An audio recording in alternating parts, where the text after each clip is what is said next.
ఓం సాయిరామ్. ఆ సాయినాథుని ఆశీర్వాదంతో ప్రతి ఒక్కరు కూడా ఆనందంగా, ఆరోగ్యంగా, అష్టైశ్వర్యాలతో ఉండాలని మనస్ఫూర్తిగా కోరుకుంటున్నానండి. అనంతకోటి బ్రహ్మాండ నాయక, రాజాదిరాజ, యోగిరాజ పరబ్రహ్మ, శ్రీ సచ్చిదానంద సద్గురు సాయినాథ్ మహారాజుకి జై. ఈరోజు బాబా గారు మన కోసం అందిస్తున్నటువంటి సందేశం ఏంటి అంటే, తల్లి, సమయం లేదమ్మా, నీ పూర్వీకులు నీకు ఒక మాట చెప్పాలి అని అనుకుంటున్నారు, కానీ నీ దరిద్రం విననివ్వకపోవచ్చు. కాబట్టి నేను చెప్పేది జాగ్రత్తగా విను అని చెప్పి బాబాగారు అయితే అంటున్నారండి. మరి బాబాగారు అందించినటువంటి సందేశం గురించి పూర్తిగా తెలుసుకోవాలి అనుకుంటే వీడియోని చివరి వరకు స్కిప్ చేయకుండా చూడండి. ఫస్ట్ టైం మన ఛానల్ని చూస్తున్న వాళ్ళు సబ్స్క్రైబ్ చేసుకొని పక్కనే ఉన్నటువంటి బెల్ ఐకాన్ని క్లిక్ చేయడం అస్సలు మర్చిపోద్దండి. ఓం సాయిరామ్, ఓం సాయినాథాయ నమః అని కామెంట్ చేయడం కూడా అస్సలు మర్చిపోకండి. ఇక బాబాగారు అందించినటువంటి సందేశం గురించి చూస్తే, తల్లి, నీ పూర్వీకులు నీతో ఒక సందేశాన్ని చెప్పాలి అనుకుంటున్నారు. ఆ సందేశం వినడానికి నువ్వు తొందరపడాలి. దీనికోసం అని చెప్పి నీ యొక్క దరిద్రం ఏదైతే నిన్ను వెంటాడుతుందో ఆ యొక్క సందేశం నిన్ను విననివ్వకుండా అడ్డుపడవచ్చు.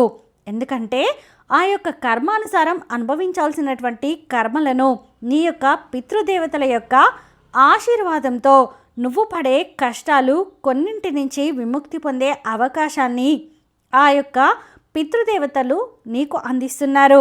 అయితే ఎప్పుడైతే నీ యొక్క పితృదేవతల యొక్క ఆశీర్వాదం నీ మీద బలంగా పడిందో అప్పటి నుంచి నీ జీవితంలో ఏర్పడేటటువంటి కష్టాలు, దుఃఖాలు, అనర్థాలు అన్నీ కూడా ఒక్కొక్కటిగా మాయమైపోవడం జరుగుతుంది. అయితే ఇక్కడ నువ్వు వినాల్సినటువంటి ముఖ్యమైన మాట ఏంటి అంటే కనుక, నీ జీవితంలో ఇప్పటి వరకు ఏవైతే సమస్యలు నువ్వు అనుభవిస్తున్నావో, ఏ కష్టాలు నిన్ను నిద్ర పట్టనివ్వకుండా చేస్తున్నాయో, ఏ అపనిందలు నువ్వు మోస్తూ ఉన్నావో, నువ్వు ఇష్టపడినటువంటి జీవితం ఏదైతే ఉందో దానికి వ్యతిరేకమైనటువంటి జీవితాన్ని నువ్వు అనుభవిస్తున్నావో, ఎవరైతే నీ యొక్క పెద్దలు, నిన్ను ఇష్టపడిన వారు, నిన్ను ప్రేమించిన వారు, నిన్ను అల్లారు ముద్దుగా పుట్టిన దగ్గర నుండి ఎంతో ప్రేమగా చూసుకునేటటువంటి వారు ఎవరైతే ఉన్నారో వారు నీకు చెప్పినటువంటి మాటలను నువ్వు మర్చిపోయావంట. అయితే వారు ఏ మాటల్ని, బాటని నీకు జీవితంలో ఎదుగుదలకు చూపించారో ఆ యొక్క మాటలను పూర్తిగా మర్చిపోయి వాటికి వ్యతిరేకంగా నువ్వు ప్రవర్తిస్తున్నావట. అలాగే నీ జీవితంలో కష్టాలకు, కన్నిటికి, బాధలకు నీ యొక్క కోపం, ఆవేశం, నువ్వు ఆలోచించకుండా మాట్లాడేటటువంటి మాటలు, ఎదుటివారిని గుడ్డిగా నమ్మడం, ఎదుటివారికి కొద్దిగా చనువిస్తే పండగలాగా వారితో ఉన్న విషయాలు అన్నీ కూడా పంచుకోవడం, ఇవన్నీ కూడా నీ యొక్క సమస్యలను తీవ్రమైనటువంటి ప్రభావాన్ని చూపిస్తూ ఉన్నాయి. నువ్వు ఇప్పుడు పడుతున్నటువంటి బాధలు ఏవైతే ఉన్నాయో ఇవన్నీ కూడా దాదాపుగా 100లో 40% వాటి నుంచి వచ్చినవే. కాబట్టి నువ్వు ఇక నుంచైనా కానీ తెలివిగా ఉండాలి అని చెప్పి నీ పెద్దలు నీతో చెప్తున్నారు. ఎదుటివారిని గుడ్డిగా నమ్మడం మానేసేయాలి. అలాగే ఎదుటివారు అందరూ చూపించేటటువంటి ప్రేమ నిజమైనది కాదు. నువ్వు ఎదుగుతూ ఉంటే నీ మీద ఈర్ష్యను, అసూయను, ద్వేషాన్ని, విషాన్ని కడుపులో నింపుకొని పైకి మాత్రం నిన్ను పొగుడుతున్నటువంటి నటించే వారితోటి నువ్వు ముక్కుసూటిగా వ్యవహరించకుండా మొహమాటంగా వ్యవహరిస్తూ ఉన్నావు. దానివల్ల ఇప్పటి వరకు ఎన్నో అనర్థాలు అనేవి జరిగాయి. ఇకపైన కానీ నువ్వు తెలుసుకోకుండా ఇలాగే ఉన్నట్లయితే మరికొన్ని అపార్థాలు అనేవి ఏర్పడటంతో పాటుగా కొన్ని నష్టాలు కూడా జరిగే అవకాశాలు అయితే కనిపిస్తూ ఉన్నాయి. కాబట్టి ఎవరైతే నీ యొక్క శత్రువులు ఉన్నారో వారితోటి నువ్వు ముక్కుసూటిగా వ్యవహరించి తీరాల్సిందే. లేకపోతే జీవితంలో చాలా నష్టాలు నువ్వు చూడాల్సి వస్తుంది తల్లి. అంటే అదేవిధంగా నువ్వు కొంత ఓర్పుని కూడా వహించాలి అని చెప్పి నీ పెద్దలు చెప్తున్నారు.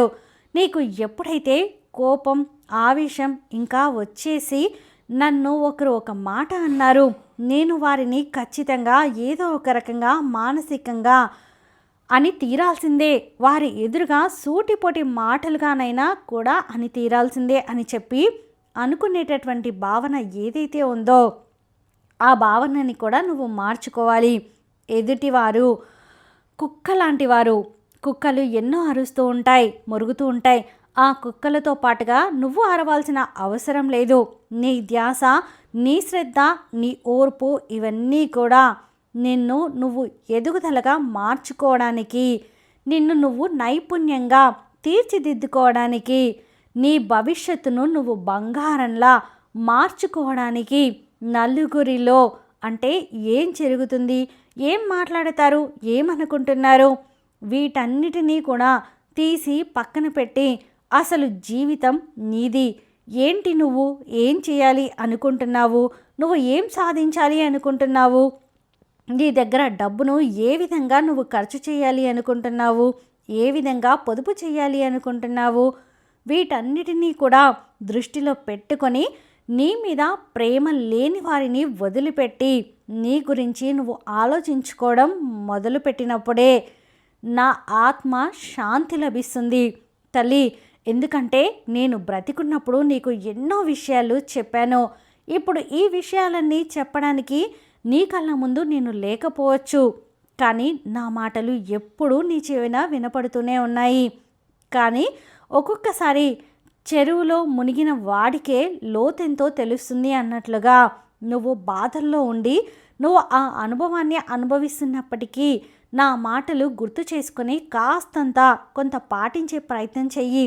దానివల్ల నీ భవిష్యత్తు బంగారంలా మారుతుందే తప్ప ఏ విధంగానూ నాశనం అనేది అవ్వదు అని చెప్పి బాబాగారు అయితే అంటున్నారండి. మరి బాబాగారు అందించినటువంటి ఈ సందేశం మీకు నచ్చితే ప్లీజ్ లైక్ చేయండి. మరికొంతమంది సాయి భక్తులకు వీడియోని షేర్ చేయండి. ఫస్ట్ టైం మన ఛానల్ని చూస్తున్న వాళ్ళు సబ్స్క్రైబ్ చేసుకుని పక్కనే ఉన్న బెల్ ఐకాన్ని క్లిక్ చేయడం అసలు మర్చిపోద్దండి. సర్వేజన సుఖినో భవంతు. ఓం సాయిరామ్.